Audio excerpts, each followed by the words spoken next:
Tudo bem? Vamos à resolução da questão. Para os pensadores iluministas, a razão deve penetrar todos os domínios do saber e da atividade dos homens, a fim de destruir os preconceitos de obscurantismo e a ignorância. Assim definido, o iluminismo é um movimento de ideias essencialmente libertário, cujo objetivo principal consiste em libertar os homens de qualquer espécie de servidão, seja ela religiosa, moral ou política. De acordo com o texto, qual o papel da razão para os iluministas? Primeiro, vamos entender o iluminismo como um movimento relacionado a aspectos do pensamento e da sociedade europeia no século XVIII. Segundo Kant, com a ideia de sapere aude, tome o seu próprio entendimento, o iluminismo estava relacionado à saída de uma minoridade do pensamento para uma maioridade do pensamento. O que significa isso? Que a ideia da utilização da razão daria ao indivíduo a capacidade de pensar por ele mesmo, não estando mais tutelado a outras instituições ligadas ao antigo regime.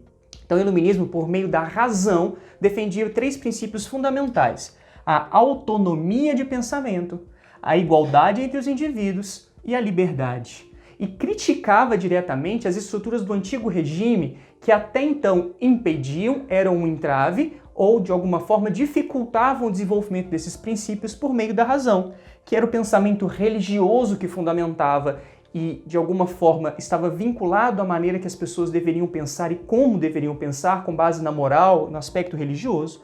O absolutismo é a centralização do poder na figura de um único indivíduo e o aspecto dos privilégios, que fazia com que um grupo específico dentro da sociedade tivesse privilégios em detrimento de outros, que é a chamada de sociedade de ordens ou sociedade estamental, onde o clero e a nobreza estavam de alguma forma acima dos servos em relação à capacidade ou à possibilidade de serem socialmente melhores. Levando em consideração esses aspectos, a razão então era uma crítica ao antigo regime e uma possibilidade dos indivíduos conquistarem a autonomia, a igualdade e a liberdade.